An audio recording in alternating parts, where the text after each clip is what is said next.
Le procès d'Olivier Bokor et d'Osvaldo Meki s'est poursuivi ce jour. La 4e journée du procès s'est poursuivie cet après-midi avec plusieurs témoignages à la Cour de répression des infractions économiques et du terrorisme CRIET. Pour avoir les derniers développements du dossier, nous recevons ici en studio René Soglo. Bonsoir. Bonsoir le plateau, bonsoir à tous. Que retenir en ce moment de l'évolution du procès? Oui, le procès opposant Olivier Bokor et Osvaldo Meki à la justice s'est poursuivi ce mardi après-midi à la Cour de répression des infractions économiques et du terrorisme CRIET.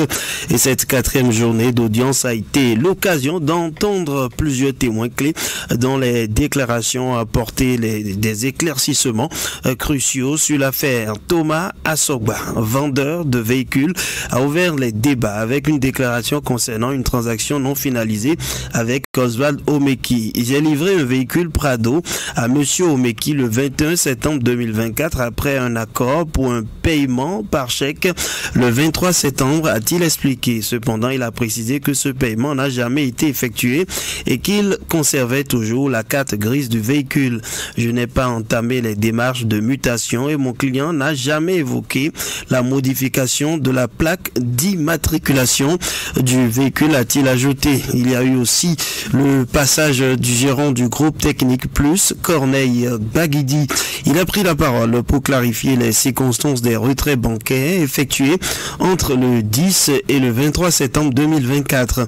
Les fonds que je retirais dans les banques, 600 millions, 200 millions et 400 millions de francs CFA, étaient selon moi destinés aux travaux de construction de routes que notre société exécutait à l'intérieur du pays, a-t-il déclaré. Il a précisé qu'il s'agissait et qu'il agissait bien évidemment sous les ordres de Roch Nieri, beau-frère d'Olivier Bokor, et qu'il signait des chèques pour cette société tout en percevant un salaire modeste de 200 000 francs par mois.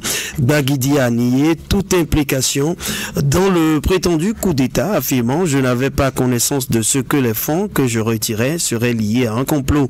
Je ne suis pas membre du mouvement OB26 et je n'ai jamais eu de discussion sur ce sujet avec Olivier Bokor. René Soglo, le colonel Tevo Idjre, commandant de la garde républicaine, a également fait des révélations. Oui, moment clé de l'audience, le témoignage du colonel Dieudonné Tevo Idjre, commandant de la garde républicaine, qui a marqué les esprits. Il a décrit la pression subie face aux événements.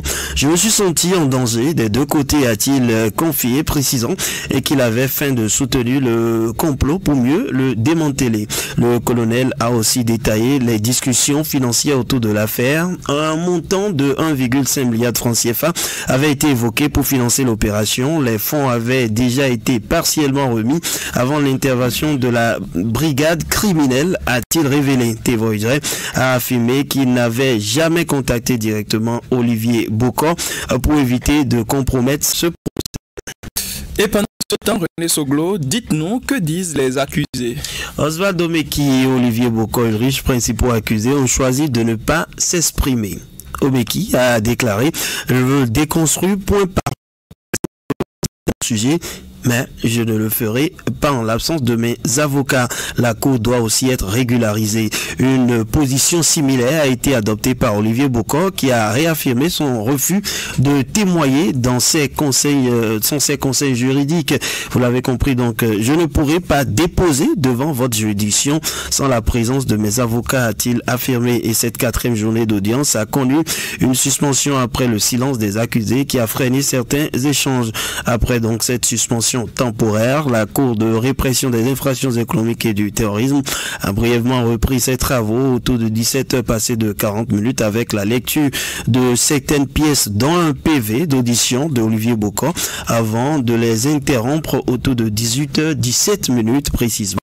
La 4e journée de ce procès, très attendu, donc marqué par des témoignages clés, des révélations cruciales, se poursuivra demain pour permettre aux différentes parties de compléter leurs interventions. Confrontés donc à l'absence persistante d'avocats pour leur défense, les prévenus ont vu le ministère public plaidé en faveur de la poursuite des débats malgré l'absence d'avocats pour la défense face à la position du procureur spécial de la Criette.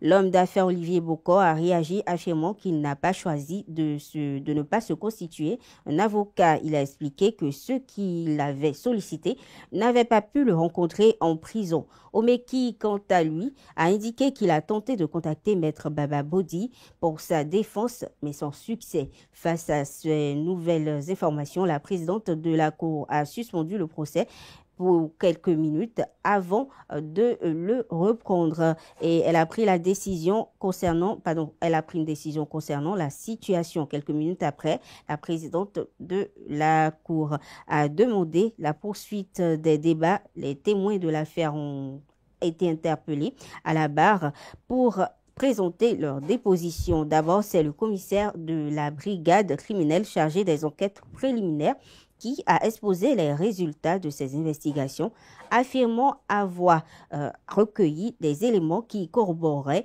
les accusations portées contre les prévenus, notamment en ce qui concerne le complot présumé contre l'autorité de l'État. Quant au second témoin, il s'agit du colonel Tevouidre, chef de la garde républicaine, et sa déposition a capté l'attention de toute la salle d'audience. À la barre, il a affirmé que c'est le 13 juillet 2024 que l'ancien ministre Oswald Omeki l'a pour la première fois approché pour lui parler d'un éventuel coup d'État, mais que la date a été ramenée au 27 septembre et que lui, il a juste fait semblant pour pouvoir avoir plus d'informations.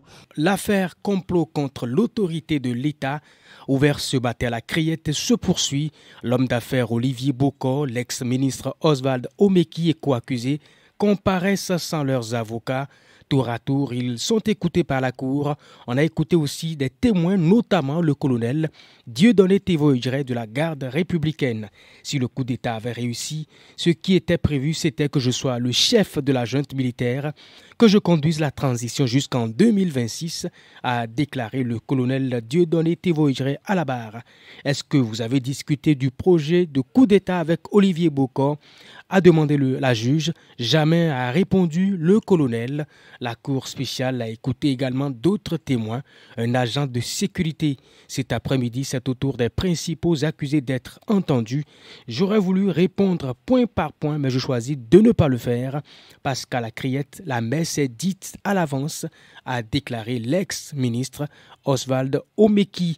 Quant à Olivier Bokor, à 16h43, il déclarait, je cite, « Je suis dans l'obligation de vous dire que je ne vais pas pouvoir déposer devant vous sans mes avocats. » Fin de citation.